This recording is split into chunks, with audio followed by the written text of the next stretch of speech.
Okay, I am planning on having class this Friday.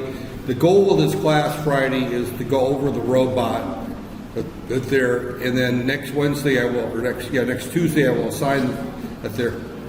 What I am going to do on the first lab assignment, which is a very basic lab on just being able to access the robot and control the lab, I'm going to leave it open as far as when you do the lab, right there. So the robots are, as you well noticed, we don't have them. Well, hello, there we go. We've got the rest of the crew here. I should start showing up at 10:30, right? My 8 o'clock class, I've learned not to show up at 8 o'clock because nobody's there at 8 o'clock on an 8 o'clock class out there. Usually the 10:15 class, most people are close to being here on time. 8 o'clock, forget it, right? 8 o'clock and actually Friday at 3 o'clock. No, we actually started at 3. Is it 3 o'clock we started on Friday or 3:15? 3. Yeah, that was a tough one too, right? Okay, what I was saying that there is this Friday I am going to bring the robot down and kind of point through and do a little demo, and then next Wednesday or Tuesday I will assign the lab on the robot right there, the first lab. It's a very basic lab where I just have you pick something up, move it around, and put it back down right there. And it's more of an experiment, just trial and error. We won't run through a lot of math out there.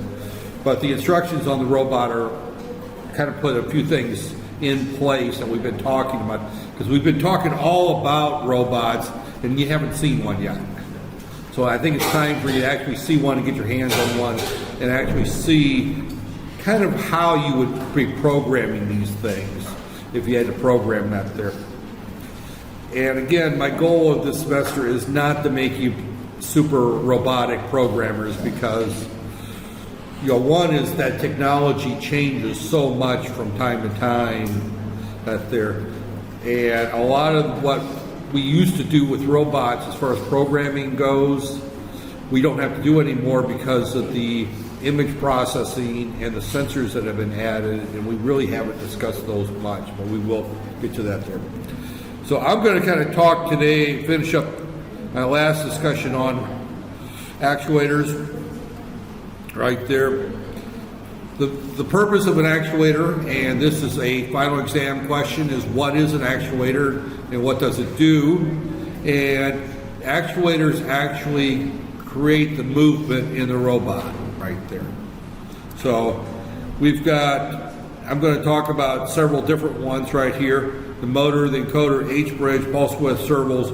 These are the primary, these projectors, ever since they brought the new projectors in. And it could be in the new version of PowerPoint. I can't use my pen out there. But the motor and encoder is the heart. The H-bridge, we haven't talked about H-bridges in this class. And the microcontroller, of course, we probably talked about. Pulse width modulation, servos. These are the primary electrical ones. Since we're electrical engineers, that's what I'm going to talk about that there. But I'm going to also mention the other ones right there. So the three primary types of robotic actuators are electrical, hydraulic, and pneumatic. I mentioned that before, and as I said, this set of slides just kind of repeats. There goes into a little bit more detail on some of these topics out there. So actuators can be built different ways. However, most are going to be electric motors of some type. They may be geared motors. They may go through some type of directional. When I say directional change, is that the motor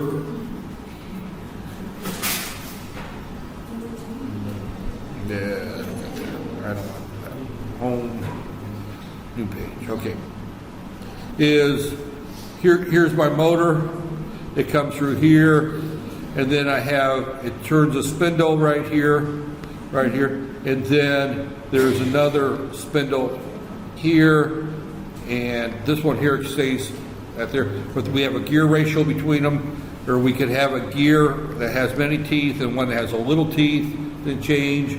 We can also have this in such a way that we change the direction, where this spindle here goes up. So this rotates this direction, and then this rotates this direction. We can have all kinds of mechanical linkages right there. I'm not going to spend a lot of time talking about that there, but again, that they're pneumatics and valves. We can have a pneumatic motor is one that uses air to drive it. An hydraulic motor uses oil. So you'll hear the term hydraulic and pneumatic. Again, I expect you to at least know the difference between what, they operate almost exactly the same. That there. Pneumatic and hydraulic motors have the same principles that they have the same types of valves. The only thing that's different is the medium. Now the medium has some characteristics if you were working at that there.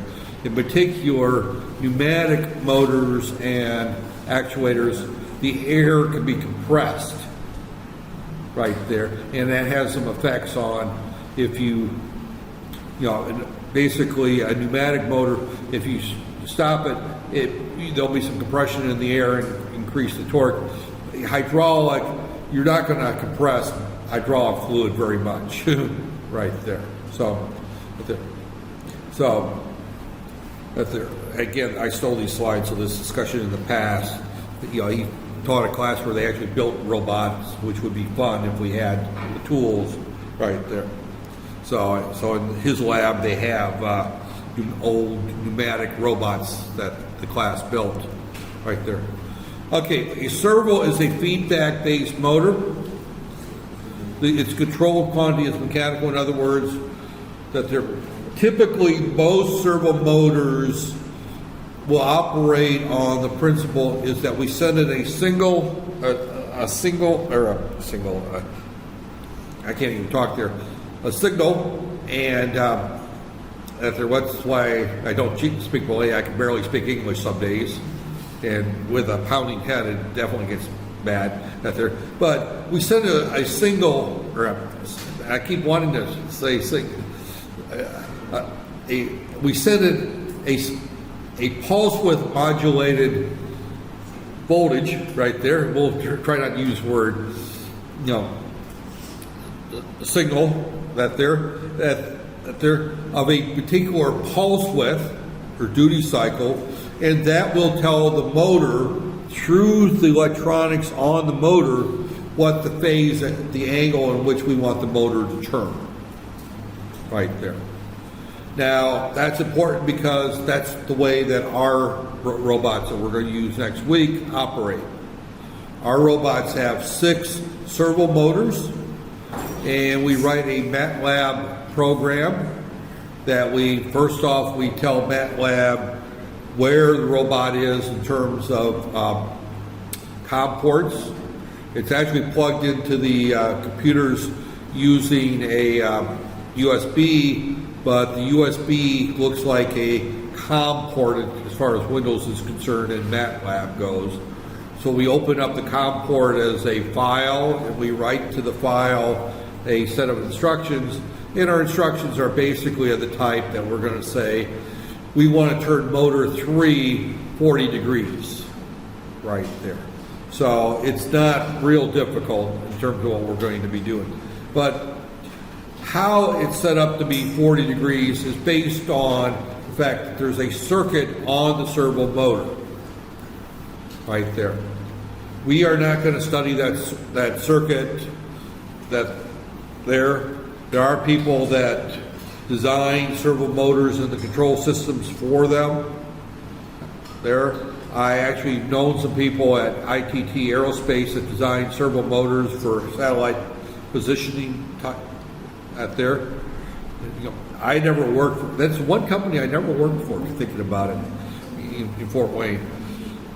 2 or 3 of my coworkers had done some consulting work for them, but I never did any work for ITT Aerospace right there. But ITT Aerospace is a company that makes satellites for NASA and the National Weather Service in the U.S. But they design, and they also make some for military purposes too. But they build satellites Out there. And satellites are just chock full of servo motors in order to control things such as the solar panels, the motors in order to turn and adjust the satellite in flight. And of course, satellites are important to everybody because if all the satellites fell from the sky, Waze and Google Maps would quit working tomorrow, right? Out there. So if you don't use satellites for anything else, GPS is definitely a use for it. But satellites have a lot of servo motors on them, and they use feedback. And our robot has 6 servo motors on it, right there. It's a 6 servo that there. I will not pick too much on our robot, at least not on video that I'm going to put on that there. But the quality control on the mounting of the motors and the quality of the motors is somewhat not optimal, right there. You could not put the motors that we're using for on our robots on a satellite. They're not accurate enough, that there. But they're good enough for what we're using for that there. So when we look at this here, and that's not in English, so that's what we get for stealing slides, right there. But what we're looking at here is that we've got a feedback loop right here. So here's a desired position. Here's a difference amplifier. This is a amplifier of some type there, or signal conditioning.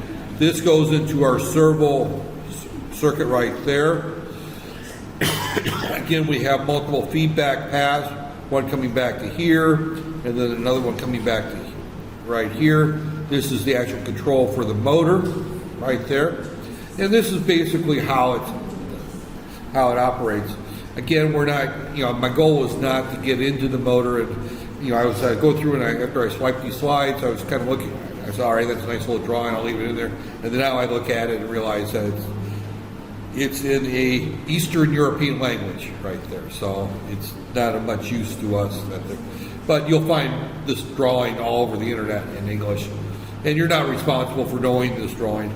But the main thing to keep in mind that all of this is on a PC board inside the servo motor itself, right there.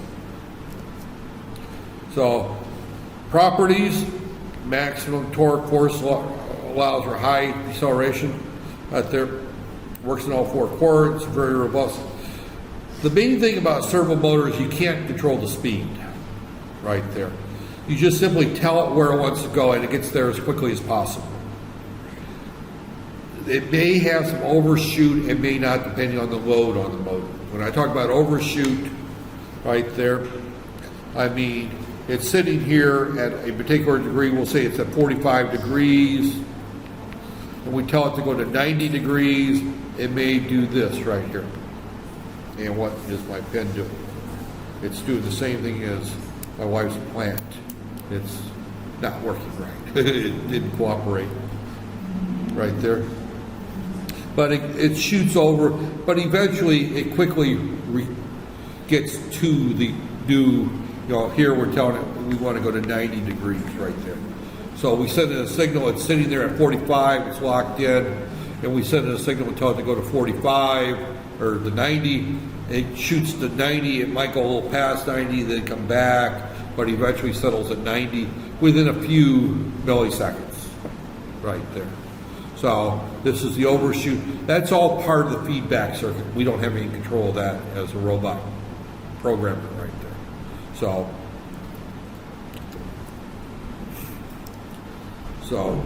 right there.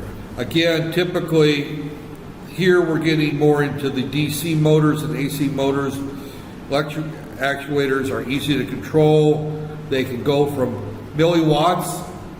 Our robots are in the milliwatt range, very low control, to very large electrical motors, into the megawatt range right there. So we can have high velocities from really 60 RPM all the way up, 50 RPM all the way up to 10,000 RPM right there. Several types. Again, we have very accurate servo control. Now, some of the others don't have accurate feedback controls right there. Ideal torque for driving. Again, these have there.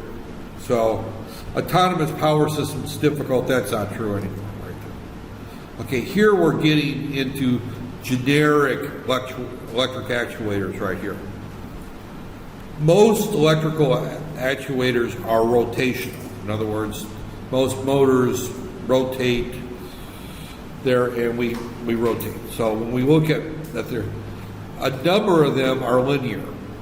Now when we look at for a robot in terms of one that can go in an XY plane, that there, such as a milling machine, and I consider a milling machine as a type of robot. And those who are not familiar with a milling machine, that's an XY table where we got one servo that goes this direction and another servo that goes this direction.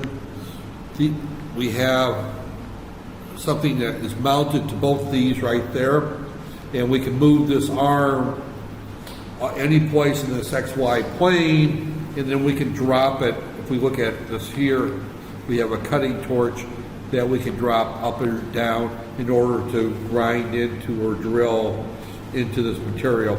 And we can create a cut pattern on this XY table. This is used a lot for, furniture making. There's a perfect example of a wood milling machine right there. These can be either manually controlled, which is the way that they were at many years, or they can be completely computerized control, which most of them are. When we get into the computerized control, I look at those as a type of robot of some type right there. Again, some people will refer to these as a CNC machine or computer numerical control manufacturing type of equipment right there. But this is a XY milling machine right there. There's also the rotational milling machine where we have a spindle that looks like a lathe. For those who are familiar with a lathe, we take a piece of wood, metal, plastic, PVC, bone, whatever, we spin it very rapidly, and we take a knife and we cut in a pattern on this leg. And again, it would be like you would see on a table leg, for example, would be done with a lathe. If I wanted to create an artificial arm, I would use a lathe to create at least this part of it here. The hand would be hard to do that with. But that would probably require multiple lathes because the joints would each be an individual piece, or today you would probably do it with a 3D printer. And 3D printing and milling are two different operations. 3D printing is an additive operation where we're adding material to the product as we print it. Milling is a subtractive process. We have material and we're cutting it away. We're subtracting material. So they're both manufacturing processes that use computer control and hence a form of robotics. And I consider knowing the difference between milling, which is a subtractive process. Again, they're both manufacturing processes, and we can create mechanical pieces of material with it there.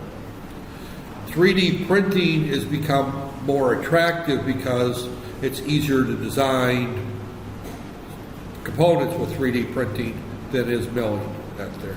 And if you make a mistake with 3D printing, you can always take something away and put it back. Once you cut away, put a groove on a table leg that's not supposed to be there, you can't put that wood back in there. But if you put a ridge around something with a 3D printing operation, you can remove that ridge right there because, again, 3D printing is an additive. We're adding material to it. Right there. 3D printing, normally the material comes on a spool of wire type material, and it could be metal, aluminum, could be steel, or it could be plastic. Most 3D printing uses a form of plastic, especially the ones that you can afford to buy for hobbyist use right there. So getting back to that there. So when we look at these types of actuators here, most are rotational. Even the one that's used for the XY coordinated planes are typically servo motors that actually use a gearing mechanism in order to move up in, the XY planes. There are, shown here, these are, and I can't draw there, these are ones that will go or go in and out. Again, that's for like lifting the arm of that there. This here would be something similar to what you would see as a magnetic train. That there. These are different. That there. Linear movement gear or real linear motors. Real linear motors are expensive, so they don't use too many of them. Most linear motion uses a rotational motor and a gear mechanism right there. So again, we're looking at the types. We have DC motors, brushless DC motors, asynchronous motors, synchronous motors, and reluctance motors or stepper motors. These are the 5 types of motors right there, and I will just put kind of a right there. These are the 5 types of motors that you need to be aware of right there. So we have the DC motor, the brushless DC motor, asynchronous and synchronous. Now, asynchronous motors are ones in which the speed is not necessarily one-to-one correspondent to the frequency drive. Synchronous motors will only go at a particular speed with a particular AC. Well, that there. Asynchronous tend to be a little bit off from that there. Stepper motors, we send it multiple signals, and they're typically digital signals in order to tell it to turn one direction or another and how far to turn right there. So now the servo motor is a type of DC motor with a feedback circuit attached to it. It's not on the list here right there because it's a system right there of its own. It uses a DC motor, but it also has the additional hardware to interface straight to the computer. DC motors are probably the most common in small robots, right there. Simple, cheap, they can be from 1 watt up to 1 kW. They can be overloaded. They have brushes in them which wear out, and we can overload them to a degree, right there. This shows there. I do not know how to design motors. I've never designed a motor in my life. That there. I've worked briefly while I was a young student for like a month in a company that made motors, but I was the night janitor for about a month before I found a real job out there, so I never got around motors out there, other than I saw a few prototypes sitting on the engineer's desk. So I've never really worked around motor design. We had a company in our town that designed lots of motors. The specialty motor division of General Electric was in the city that I lived in, and it was the engineering center, and they designed a lot of different motors. And I had some students of mine that actually worked for them up there. I always tell the story that as a young professor, first starting out as a instructor, actually graduate instructor up there. I was still in graduate school, working for Purdue. I was teaching. I had a boss that said that I ought to learn how to teach every course in the curriculum, so he decided to put me in the motor and machinery course right there. And again, I knew absolutely nothing about motors, had absolutely no desire to learn anything about motors. Just like some of you have that feeling with microprocessors, right? You have no desire to actually write computer programs for a living, right there. And I was kind of that way with motors. Give me a microprocessor, give me a digital circuit, give me anything but a motor, and I'm happy. Well, he said that I needed to teach the motor course simply because maybe he didn't like me. I don't know. Not there. But regardless, I was teaching. I was supposedly teaching the motor course, and lo and behold, if I didn't have this 60-year-old man sitting in the second row of the class who worked as a senior engineer at General Electric designing motors. He never got a degree, and his boss said that he had to go back to school and work on his degree. So he was in school working on his degree, even though he was about 3 years from retirement and had no intention of ever finishing it, but he was taking my motors class up there. I couldn't talk him into teaching the class, and I just sat back and listened, but it was my one experience where I actually had a student, my second year in the classroom, who knew far more about the material that I was teaching than I was. So ever since then, I've become much more humble when I get in front of a group of students, is that once in a while you come across the guy who actually knows what you're talking about. And he knows when you're talking a bunch of bull crap, right? That's there. You know, if I tried talking BS around this particular person, he would call me on it in a heartbeat. And he was a nice guy. He was friendly to me. If he wanted to embarrass me and make me look bad, he could have done that. But he was a really nice guy. We got along great at there. So, but regardless, I will not try to get into this motor design. That's it. But DC motors. Now, the H-bridge is a very, and we'll get into H-bridges in a little bit more detail out there. I know I talked about the H-bridge in the microcontroller course, but what the H-bridge is 4 transistors, power transistors, right there. And the H-bridge has a plus minus right here that comes from the power source right there. Now this plus minus may go through another transistor that's not shown here, right there. Typically, and I don't know if I can do it, but right here, and you can see where my dot is that I'm moving, right there. Ignore the mess up there, right there. But right in this area here, there could be another transistor there that's turned on and off very rapidly. And through that transistor that's not shown there is usually a pulse width modulated signal right there. And we'll talk a little bit about pulse width modulated. And then I've got a high side, right, left, and a low side. Now normally what happens is that I will turn this switch on and this switch on right there. And that will force the current to go from the positive down through here through the motor and back down through the motor this way. Very similar to a full wave rectifier type concept. If I turn on these two, then the current is going to come down through here, through this high side, the right side, into the negative terminal of the motor, back out through the positive terminal of the motor, down through the left side, and back to the motor ground right here, which reverses the current through the motor right there. The idea is that I turn these two on at the same time, or I turn these two on at the same time, right there. And that changes the direction of the motor right there. Now, PID control if I wanted to do any type of speed control, then I have to have a speed sensor and a PID controller or a type of control system to control the speed right there.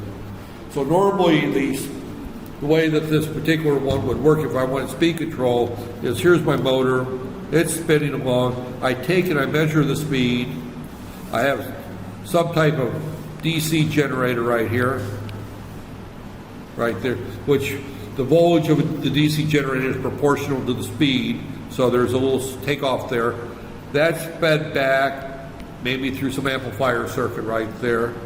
That's fed back to a plus minus a differential amplifier of some type right there.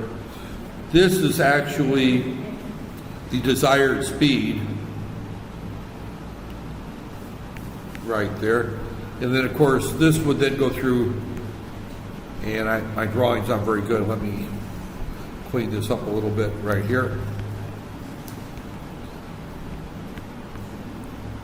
This is my CPU right there, my CPU. And then this right here is the motor itself right here. And the output of the CPU, of course, is a pulse with modulation right there. And what we're doing is we're looking at the speed and we're adjusting the width of the pulse to increase or decrease the speed right there. So the motor itself has no feedback in it whatsoever, has no speed control. All we're doing with this particular circuit here is we take a very simple DC motor and we can reverse the direction of the motor by changing which of these two transistors, so we can either go clockwise or counterclockwise, and we control the speed again by using the motor controller PWM here. Now this particular drawing does not show everything that's required right there. So one of the things that you'll need to know for your final exam is how PWM works with an H-bridge right there. So, you know, at some point I got to write a final exam for this class, right? I got to tell you what's going to be on it. And this particular 5-10 minute discussion on how you use PWM and an H-bridge to control the speed of a motor is definitely part of what's going to be on there. I'll review that, but again, that is definitely one of the things we need to look at. Unfortunately, we don't have a lab to do that with right there. Unfortunately, I do have an Arduino microcontroller and some H bridges, and I've got some DC motors that I can do some demonstrations on that there. And after we do our first lab, I think I'm going to start going through and doing some demonstrations on these right here. It's time to get away from the introduction and actually get into some actual hardware right there. So that's there. But again, I've got some H bridges. Actually, I think I've got one dual H bridge and one single H bridge. I think I got a couple of them. They're pretty expensive. H bridges are pretty expensive right there. And again, right there. And the typical H bridge is going to have 2 inputs and 2 outputs right there. One for direction and one for PWM right there. And then of course the power and the ground connections right there. And then 2 outputs for the motor, plus and minus right there. So when we look at an H bridge right there, typically what we're going to see on that there is we're going to have the direction, and then we're going to have one that's either labeled enable or PWM.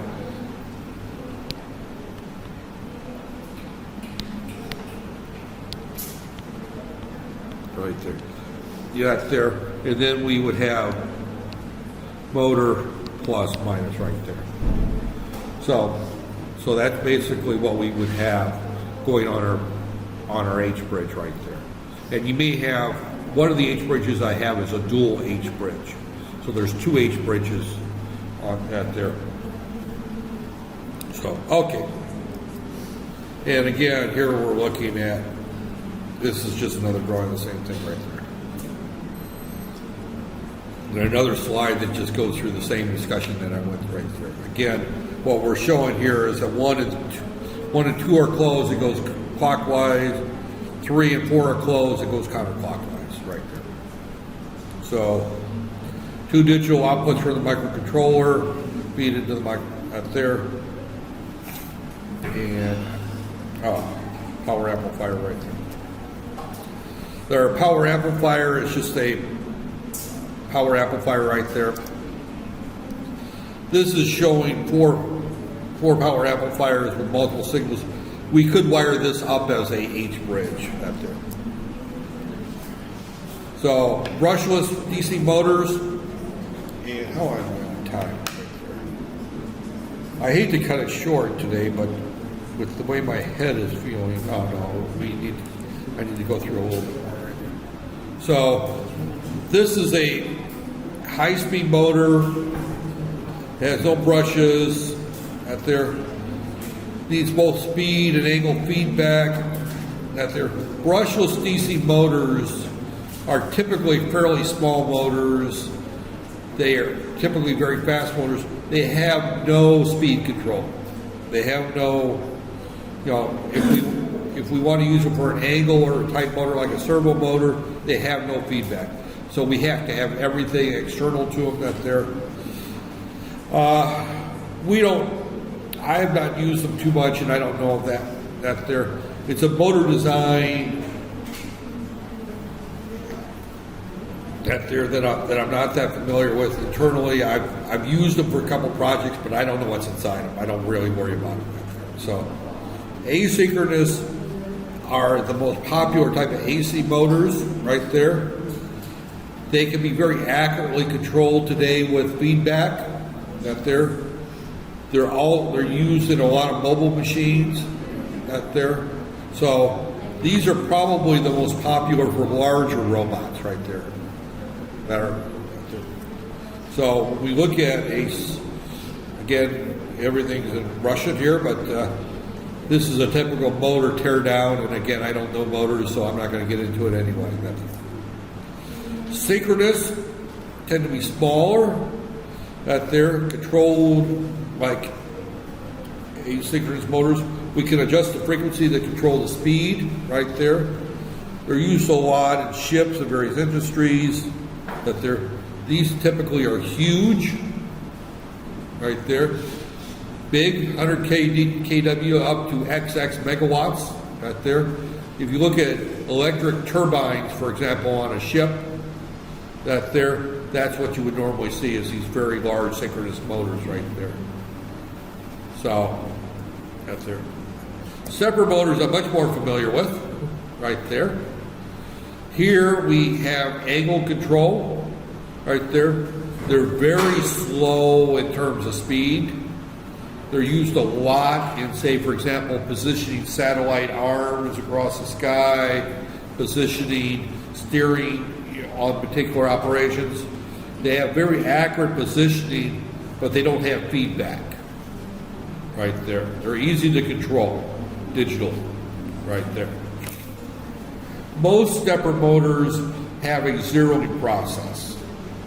In other words, we take it to a limit and we say that's our 0 point, and then we count up from there as far as the exact angle. So, for example, I used to have, it would be illegal in Malaysia, but in the States, but you're allowed to have it. I used to have in my backyard one of these big satellite dishes. That there. I think you know what I'm talking about. You know, the big 10-foot satellite dishes. And the reason I had it is I'm from Minnesota. I like Minnesota football, right there, American football. And this was before cable TV, before you could get all the football games you wanted on cable TV. So, but if I went and stole the football game off the satellite, because, you know, if, say, Minnesota's playing New York Giants, you know, Minnesota Vikings are playing New York Giants in Minnesota, people in New York want to watch it, so they would put it up on the satellite from Minnesota so that people in New York can download it and show it on their local channel. Well, I could steal the signal en route right there. So I had a 10-foot dish just to watch football right there. Hey, you know, if you're a football fan, you're a football fan. By the way, their color is purple. If you notice, I have purple cups, purple computer covers. That's because the Minnesota Viking colors are purple. So I'm a diehard American football fan out there. So, but regardless, but this satellite needed to traverse, and I'm just going to show it here, across the sky in such a way right there. Because here's a satellite, here's a satellite, here's a satellite, here's a satellite, here's a satellite. Communication satellites are placed on an arch across the sky, right there. And the reason they're placed on a particular arch is to make it simple to design receivers with a single dish to pick them up. So across this arch, and in the U.S. at least, and the same thing is true in Asia, that there might be 15 different satellites, right there. Might be 20 satellites right there. I had about 15 satellites along this arch that I could pick up. Now each satellite had 24 channels on it, transponders. So if I wanted to pick up a signal from this satellite, I have to point to that satellite, and then I have to tell it what channel I want on the satellite. So I had 15 satellites times 24 channels right there. So I had that there. And that's how I got my TV. And then there was a book that they sold every week at the electronics store called Satellite TV Guide. It was about this thick, and it showed what was shown on what satellite at what time across out there. So, but regardless, the way we controlled these, the satellite arm was using the stepper motor right there. So, and again, these were sold at the electronics stores, and that there. So you had to know something about stepper motors, to wire this thing up and hook it up. This was all do it yourself back then, right there. And we would have to, every now and then, I would have to move the satellite all the way to one stop. There was a stop here to zero the satellite, because there was no feedback in the stepper motor. If I wanted to point to this satellite, I would know that that's 1,200 steps from the stop. So I would have to go through once in a while, come through here and calibrate the satellite. And what it would do is it come to this stop, and then come to this stop, and it would calculate how many steps it took to get there, and that told it how many degrees there was between stops. And that was always about 1.8 degrees or something like that. It didn't vary very much, but the whole thing is it zeroed this out and zeroed that out, so that we would go through and set that up. And that's what they're talking about, is that without feedback, they're easy to control. I just send it a signal to tell it to go so many steps right there. Or I would send it so many pulses, actually. I would send it pulses is what I would do. I'd send it, if I want to go 300 degrees or 200 degrees, it's 1.8 degrees, that there, I would send it maybe 160 pulses right there. And each step had a preset number of degrees that it would go. The smaller the step size, the more pulses you had to send to move in a particular depth there. They're very accurate, but they don't have feedback. Satellite dishes set up in the wind, right? In the rain and everything else. So they got knocked out of alignment right there. Cars would hit my pole in the backyard that's next to my garage. Out there, cars would bump the pole and knock it out of alignment every now and then. Once in a while, I had to get climb up the pole and realign the satellite too. That was always interesting, because he sat there with a person in the window of the house that would yell when the picture was clear. I don't know if anybody's ever adjusted a rooftop antenna, but it was very similar to that process. I would slightly move the satellite until we got a clear picture inside, and then the principle is that we have a series of teeth, and again, I'm not going to go into the internal workings of this right here, right there. Separate motors don't require feedback. They're driven one step at a time. Again, I mentioned that you would have a number of steps per revolution, and he's talking about 1.8. Most stepper motors will go full circle. Some will only go 200 degrees, 180 degrees, depending on, obviously the one that I put up on the pole for looking at satellites did not go 360 right there. It didn't spin around. If it did, the cables would break that went to the receiver in the middle of the dish right there. And for those who don't understand, don't ever look at a satellite dish, this is just a reflector. The dish itself is just a reflector.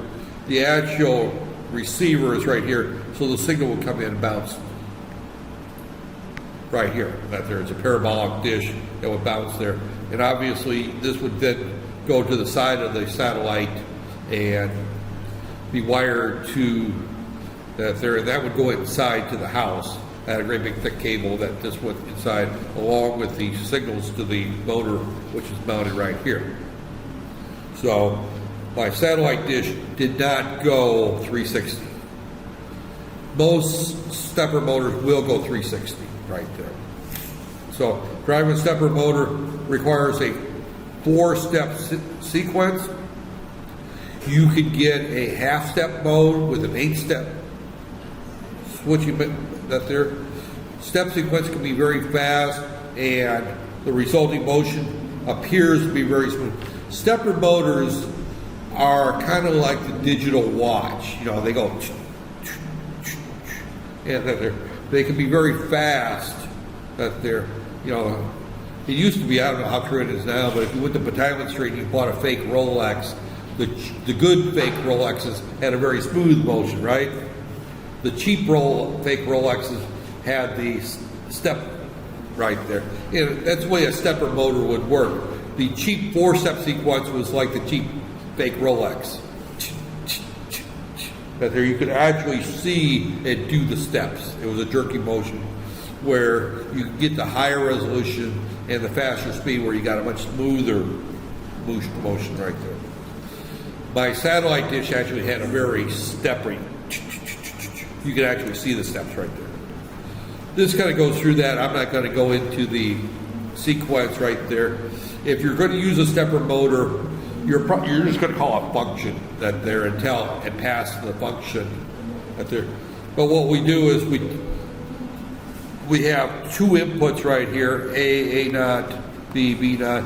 We set on, off, on, right there, I guess right there. This is our sequence. We're going to set it 1, 2, 3, 4, 1, 2, 3, 4. That tells it to go clockwise.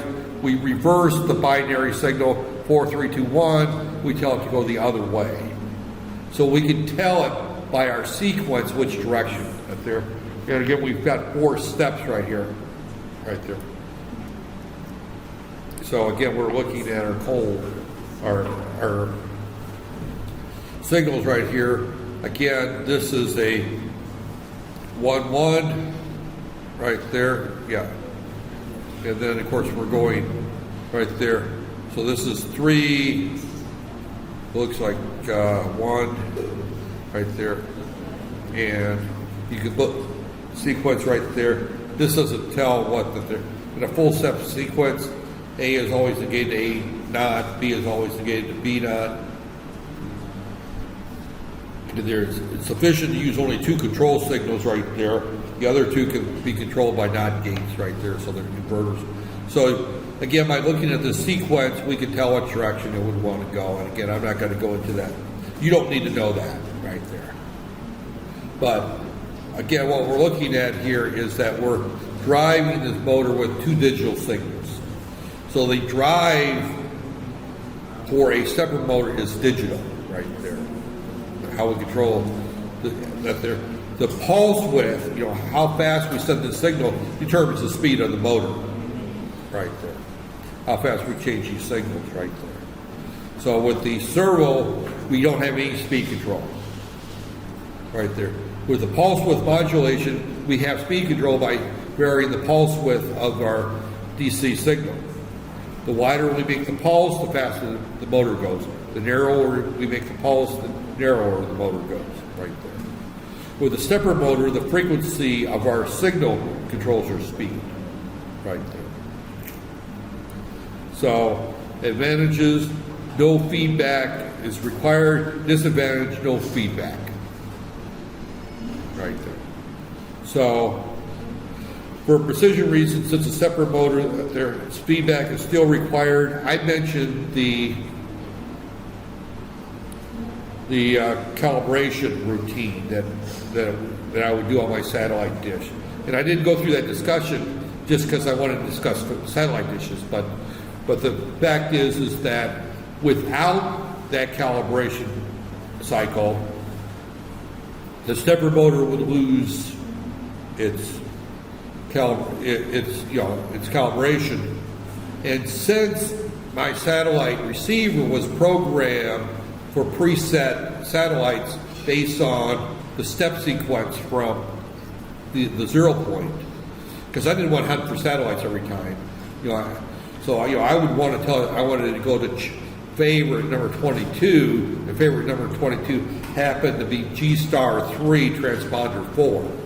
That was all programmed into the receiver right there. So, and I knew by looking at the guide that G*3 transponder 12 or whatever always showed NFL channel 12 right there. So whenever the NFL National Football League had football games, they had rented satellite space on different transponders in order to show them around the country. And see, there's 26 teams, which means that there's typically 13 games on a given week, and there's always an early game and a late game, so that takes you down to roughly 6 games simultaneously, and then you take out the Sunday game and Sunday night game and the Monday night game and the Thursday night. So typically you would find on a given Sunday afternoon, you would have at most about 11 simultaneous games. So they had 11 games that would go on, so they needed 11 transponders to show the various games across the country. So they would rent half of a satellite, essentially, to show all that there. So one of the things to point out is that, I'm about ready to wrap right there, is that there are stepper motor controllers out there that you buy, that you just simply tell it where you want the motor to go or how far, out there at what speed, and it controls all the time right there. So driving software is different than the PWM software, but it's different. It's not any more complicated. It's just different software. Normally, a stepper motor requires more lines of communications between the motor and the controller, because you have to tell it, the count sequence, where the only thing, if you're driving a DC motor with PWM and not an H-bridge, in other words, you don't care about direction, you only need one line, the pulse width modulated signal. If you're doing it bidirectional, then you need a second line. With a separate motor, you typically need about 4 lines right there if you want to go half step right there. So you can get by with 2 lines if you're going full step right there. So I think I'm going to wrap up here at this point right here. This just kind of shows a typical motor with an encoder right here. What they're showing here is there's a little encoder that goes to an optical sensor inside that sends back feedback to that there, and that's what you normally would see. Okay, right there, and that's my normal 50 minutes that I'm good for. Even without a headache, I'm not good for much more than 50 minutes. So, got there, and actually my sinuses are plug up.